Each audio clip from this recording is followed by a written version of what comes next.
Dr. Paul Shrimpton, you are a Newman scholar. Can you tell us a little bit about your job in Oxford?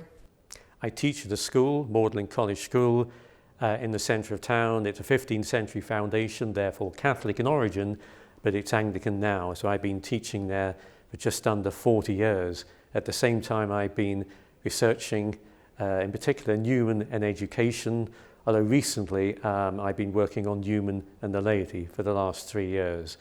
I'm interested in Newman not just as an academic, a great thinker, but also as a man of action and very much a relational person, a live individual who's got so much to say to the world. And we just got the wonderful news that Pope Leo XIV has declared Saint John Henry Newman as co-patron saint of education. What is the significance of this? He's putting Newman on a pedestal there along with St. Thomas Aquinas. I think it's a wonderful choice really to people, one who speaks objective truth, who reaches truth through a huge amount of argumentation, and someone who complements him wonderfully, speaking largely from the heart, the head as well, who brings in the sacramental imagination and the world of poetry. So I think the two of them can speak to the world together.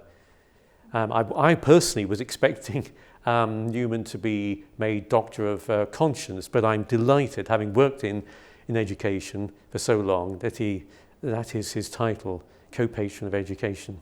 Why conscious? Conscience because he's written, well, like everything to do with Newman, he writes about it the whole of his life. Both education and conscience weave in and out of sermons, essays, letters, and we're talking here of a huge amount of material. If you put together Newman's written writings, they come to around about 80 volumes, and you can't just pick out a single one of them and saying everything on conscience or education is contained in this particular one. It's everywhere. So it's rather a daunting prospect for scholars to actually work out what he's saying, because there's so much to draw upon and pull together. So it's a very rich content there, and that's partly why he's been made a Doctor of the Church. We're going to spend years and decades unpacking this. So it's a gift to the whole world as well as the Church. And we mustn't forget that Newman is the first Doctor of the Church who speaks to us, those people who speak the English tongue, in our own language. All the other 37 preceding doctors, including St. Bede, an Englishman, wrote in a different language to ours, so we can read Newman in the original English, a very flowery English, a very ornate one, the poetic prose in which he writes. He's hard work, even for Newman scholars, but this is something immensely rich. So we're very, very fortunate at this moment. Mm-hmm. Paul, and education, the aspect of education, that was your role in the Positio, this document, when you were presenting Newman as a Doctor of the Church, wasn't it? That's right. The postulate arranged for 17 essays to be written to sum up his eminent teaching, and I was asked to do the one on education. And I began it by quoting from Newman by saying, because he often qualifies the word education by saying in the larger sense, in the wider sense.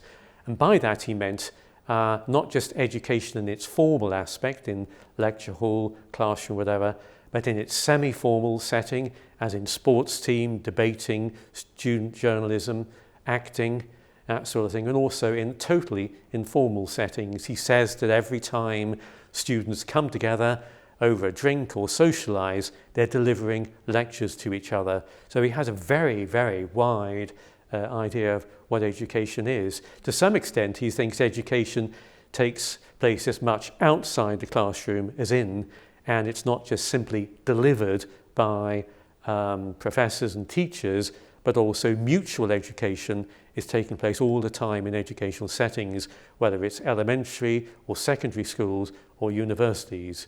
So he thinks he's very keen on nurturing an academic environment to enable this sort of education to take place. So and it's not just all about books either. He very much is, and we've learnt this so much after COVID, The whole world now knows we've had an enormous world experiment taking place. No longer is it the case that the internet will do that for us, and Zoom and Teams and all the other ways of teaching, but we need personal influence, core at core, mind to mind. If you go into the Newman websites and type in things like heart to heart, mind to mind, there are many, many hits. It's just there, deep, deep in Newman. He sees education as very much a relational activity of truth being communicated from one person to another. There's a lovely quotation one occasion where he talks about a university without personal influence is an Arctic winter.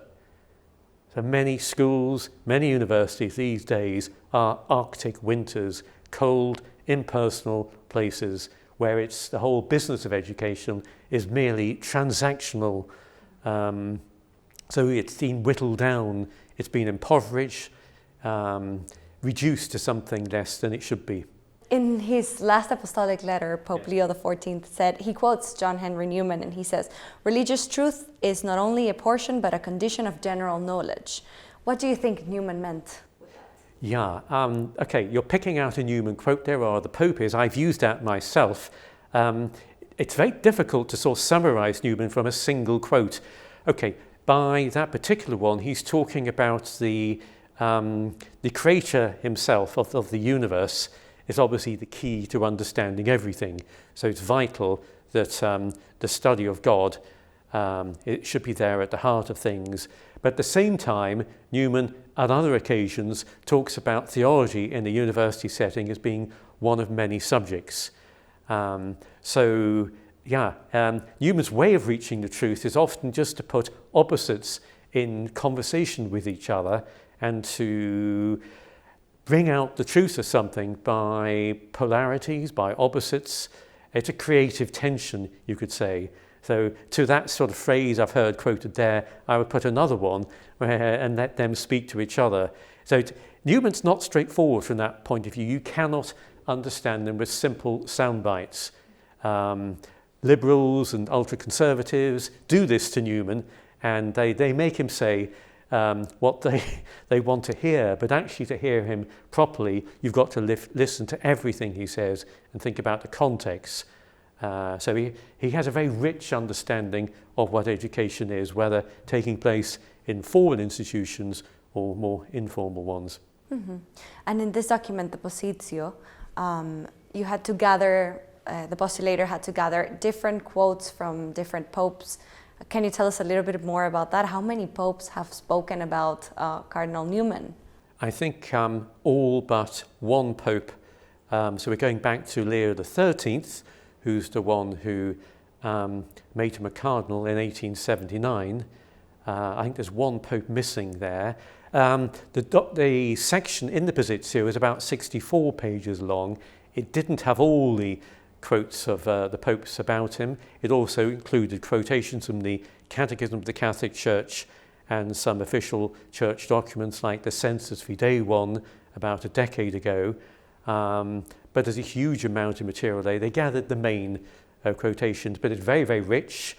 I was surprised by how much Paul VI actually had said about Newman. Of course, when I reflected on it, I realized he was around for the whole of the Second Vatican Council, and he would have had the most extraordinary oversight there. And when he spoke on 10 years later about the council being Newman's hour, he would have known that. All the key theologians and others feeding into the council, they would have drawn heavily on John Henry Newman. He's been called the father of the Second Vatican Council, and not without good reason. So the laity is in particular one thing I've been very interested in the last few years, because Newman, I think it's a gift to the church, and he's reminding us really of what those wonderful things which about the universal call to holiness, about the need of everyone in the church to evangelize, and gathering Newman's thoughts on this over the last 3 years to bring it out in book form has made me realize how much he anticipated the teaching of the church. But he doesn't just do that. To some extent, he interprets the teaching of the council. I think it was a Cambridge academic Nicholas Lash, who said at the council, the church caught up with Newman, which is a lovely way of thinking about it. Paul, do you think Newman has anything to say about laity? My goodness, yes. I've spent the last 3 years writing on Newman and the laity, a book called The Most Dangerous Man in England, because his views on the laity were not understood at the time, particularly in the church in England, but I think everywhere. It was a highly clerical church that Newman entered in 1845, and it didn't really understand the role of the ordinary lay faithful. Newman saw them in all his educational ventures. He wanted them to form part of that. But the understanding of the laity wasn't clear as an Anglican either. One of his first sermons in the mid-1820s was to say that education isn't the responsibility of the clergy, it's the responsibility of the whole church. That was when he was 25 years old. He had that extraordinary insight. And now we see it. Of course, the laity have had to roll up their sleeves and get involved in so many things, but it wasn't understood at the time. And for a few decades, Newman's ideas on the laity didn't do him any favours. Really, I feel he couldn't say what he wanted to about them to the end of his days. But yes, it's a very rich theme which I brought out. It's not really been written on. Paul VI and Benedict have both talked about this, but no one's actually brought it out to the large extent in which he foresaw the teachings of Vatican II, the universal call to holiness and the call to evangelization of all the lay faithful in all the different ways, but not doing extraordinary things, but largely through friendship, in which he sets such a good example. He has a genius for friendship, I would say. Mm-hmm. Going back to his time in Oxford, do you think this idea of the heart speaking to the heart, do you think that came from his experience in Oxford? Yes, it works both ways. It comes from both neglect. In his undergraduate college, Trinity, he loved it to bits, but at the same time, he didn't receive very good guidance. He'd had 7 stupendous years at school, a most un-English school in London, soft discipline. He was taught in all the major subject areas, great pastoral attention, and it was largely neglect, you have to say, in his years, 3.5 years at Trinity. But that was part of the way Oxford was at the time. It was recovering from a very bad 18th century, where not a lot went on. It was a finishing school largely. Oxford was one of the 2 best universities in England, but it was one of the only 2, and you could say it was one of the worst 2. But Newman learnt as much from what he hadn't been taught, but he sought with others to change that. And when he was appointed a Fellow of Oriel College in 1822, he saw people there who had a very new idea of education and took the students on, didn't just deal with them in small classes, but went walking with them on reading parties, and that was something he embraced completely. And what we know now is that he invited students to have breakfast with him on a regular basis, so everyone in the college would be invited at least once a year, and dinner as well, normally twice a week, would be invited to speak with him alone. He followed them up. We have all his notes on all his students, mainly academic, but occasionally allusions to some spiritual topic which came up in that conversation. So Newman was a powerhouse, not just spiritually in Oxford University, but intellectually as well, helping to reform the whole system. So he was a driver there in academic reform, as well as being leader of what's called the Oxford movement. Mm-hmm. And he also had great fun. He wrote for The Spy. Yes, Newman was a journalist all his life. The best book to be written now on Newman, and it's worth at least 2 volumes, I think, is Newman the Journalist. He's at school, he's involved in 5 different schoolboy magazines, all handwritten, but he's the leading editor of 2 of them, one called The Spy and its opposite number, The Anti-Spy. And that's just so Newman, taking 2 different points of view on topical issues. when he arrives at Oxford, he teams up with his best friend at his college, John Bowden, and together they set up the second ever student magazine called The Undergraduate. And it becomes popular, but unfortunately it was written anonymously, but they'd been rather critical of academic styles of learning, lack of sense of humour in the academics, so when their cover of anonymity was blown, they decided to close it down. But it had great fun. But throughout his life, he was either involved in writing for journals, editing them, or advising journals, both as an Anglican and as a Catholic. Paul, there's a moment where Newman travels to different parts of Europe. He went to Sicily, didn't he? He did, yeah. What happened there in Sicily? He went there with one of his best friends for his health, his best friend's father. They returned to the mainland, but then Newman decided to return there. He was entranced with Sicily.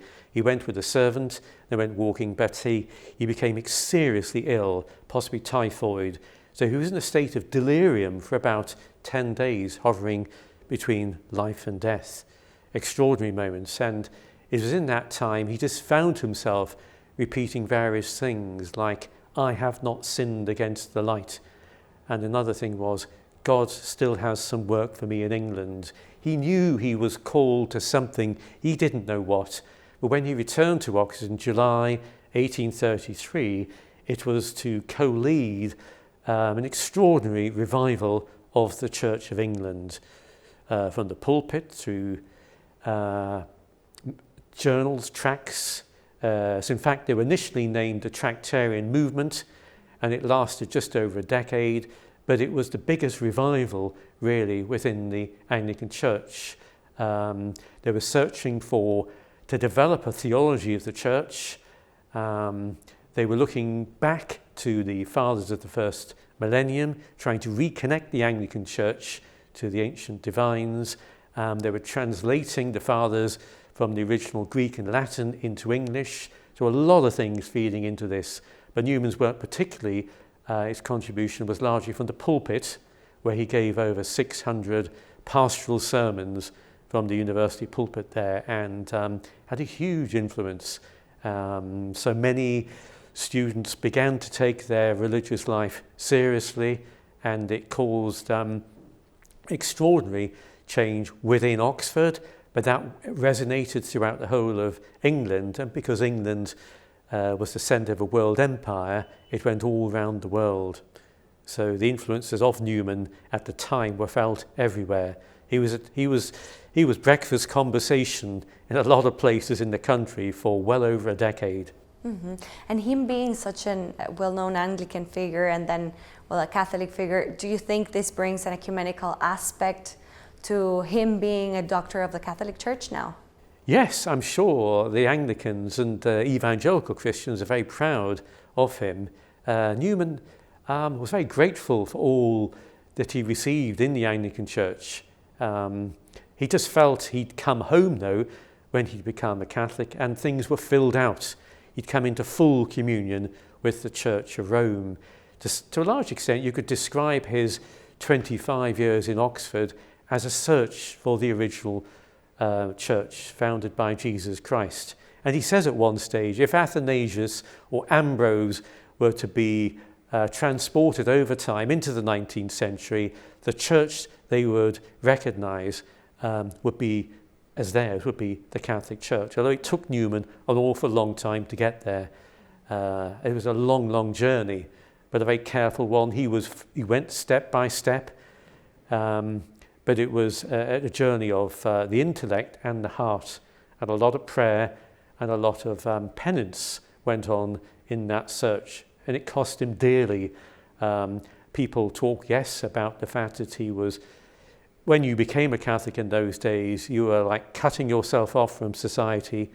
Catholics were despised, they were the bottom of society, they were the superstitious people. But it was the big sacrifice from Newman, above all else, was cutting himself off from all his friends. He had a huge number of very, very close friends, and this was walking into a world, another church, where he barely knew a soul except for those who preceded him into the Catholic Church. Of course, he was followed by them, but it was an extraordinary type of martyrdom, a martyrdom of friendship, having to cut himself off from all those human ties with other people. So he wasn't worried about the money and the position to some extent at Oxford and all that, all the trappings of the world. I don't think he was really bothered about that. But friendship meant so much to him. I think that was the thing which hurt the most in becoming a Catholic. Paul, and finally, yes. You spend your days walking through Oxford, seeing the places where he was, the places where he spent his days. Do you think we can see his footprints there?